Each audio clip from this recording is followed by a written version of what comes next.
So, good day, guys. If you are, if it's day where you're at, I know where you're at, but where you're at might not be day. So, yeah, but where I'm at is day, obviously.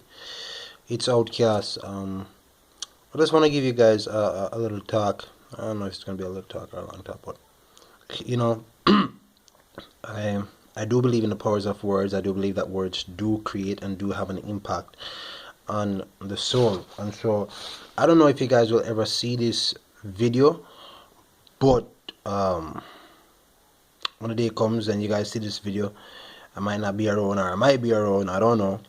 But I hope that you guys will get the inspiration from this and the decisive power to go on living life, and live it to its fullest. I want to talk about this the student of life, right? I want to talk about being a student of life. And I want to talk about different types of students who you see, being a student of life, one must find a convincing reason to achieve. Now, this convincing reason to achieve we will call motivation.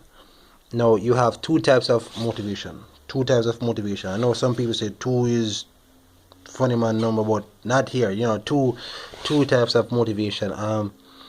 You have extrinsic motivation, motivational factors, and then you have intrinsic motivational factors. Um, Extrinsic motivation comes from people, their goals, their interests, and their expectations of you. So, for example, your parents, your father, your mother, your relatives, just your family members, society, your church, your community, your school, your clubs, whatever it is, they have certain expectations of you. And because you might love some of these people, because you're attracted to these people, and you want to please them, you will find that their expectations of you to be that propeller to propel you to go forward, competition and stuff like that. Now, you have intrinsic motivation on the other hand, which is inward goals, interests, and expectations of oneself. You feel me? So it's nobody else motivating you. It's you motivating yourself. It's you trying to procure, or you're trying to obtain self-satisfaction. It's like when God, when the Hebrew scriptures, the Bible, when God says, He created the sky, or He created the birds and the animals and all these different stuff, the trees, and God saw what He made, and He saw that it was it was good. God, in my opinion, had intrinsic motivation. He was like, man, I'm so impressed with what I did, and he felt so satisfied with it. Now, man being made in the image of God, um, has God's genes inside him, and a part of God's genes, or idiosyncrasy, passed down, was that intrinsic motivation. Just like God, we must have intrinsic motivation, especially as men. No disrespect to women, but men, because men are the foundation of society. So men must have intrinsic, and women too must have intrinsic, but mostly men. Yeah, intrinsic motivation. You get what I'm saying? Intrinsic motivation. Now, when you're a student of life and you're intrinsically motivated, um, you are not an ordinary learner, and that is why intrinsic motivation is far better than extrinsic motivation. Because when you're intrinsically or outwardly motivated, you might do a thing, but you might have the wrong attitude, and so the blessing or the impact that you should have, you won't have it.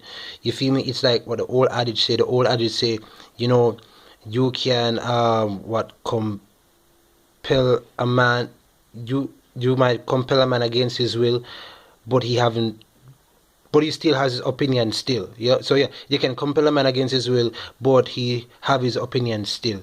You feel me? So he does it, but he doesn't do it. You feel what I'm saying?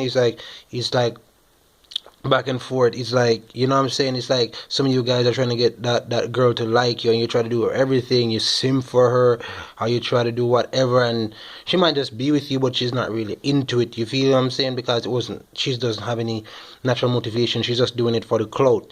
You feel me? She doesn't really like you. She's just trying to do it for good looks and name. You feel me? You wouldn't want a girl like that. You'd want a girl who, like, she's down for you. You feel me? So she's down for you. She's willing to lose her life for you. Do you get what I'm saying? A woman who's intrinsically motivated, just like the student of life who's intrinsically motivated.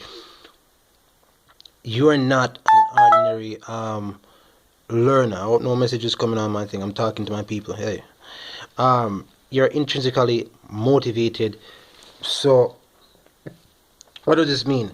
This means that you take a different approach to life. This means that you go up and beyond. So a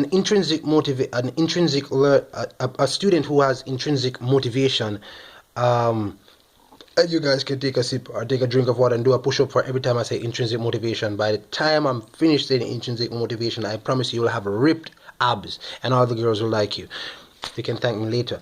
But a guy who is intrinsically motivated, he will not view failure as the end, the end of his journey. He will understand that failure is just a mere lesson to be learned. Okay, so I tried A, but A wasn't working. Let me try B. If B is not working, let me try C. If C is not working, let me try C minus or C plus. Do you get what I'm saying?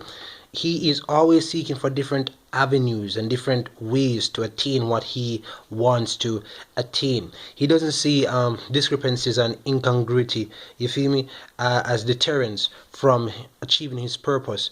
No, discrepancies and incongruities, they only pique his curiosity and, stimulates his problem solving skills.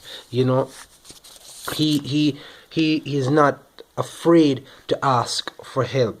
You feel what I'm saying? Some people are prideful, but not an intrinsic motivational student of life. They will ask people for assistance. They will go and get knowledge and skills from other areas of life. This is why you have a lot of your favorite artists, a lot of your favorite athletes, a lot of your favorite scientists, or a lot of whoever you really like. These men, if you check some of these men got instruction or got knowledge and wisdom from other men, other previous people in their lives, and they integrated that in their lives.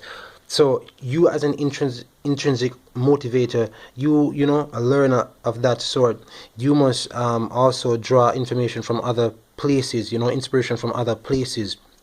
Don't be afraid, but still be cautious who you ask for assistance, because sometimes you'll ask a person to help you, but they'll speak death into your life. And so in a part of life, in a period of life where you could grow, because you asked them, they thought, so you ask them to pour water on you, but they pour pee on you, they pour piss and urine on you, and so it thwarts your growth.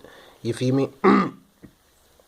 So be careful who you ask, but I promise you that if you ask the right person, if you're led by the Spirit of God and you ask the right person, you'll get the right knowledge and skills that you need to progress. So yeah, that's just a little talk about intrinsic and extrinsic motivators. I told you guys about the two. The two is good, but it's far better when you are intrinsically motivated, because sometimes the world will only motivate you to die. They won't expect anything from you. They will turn against you.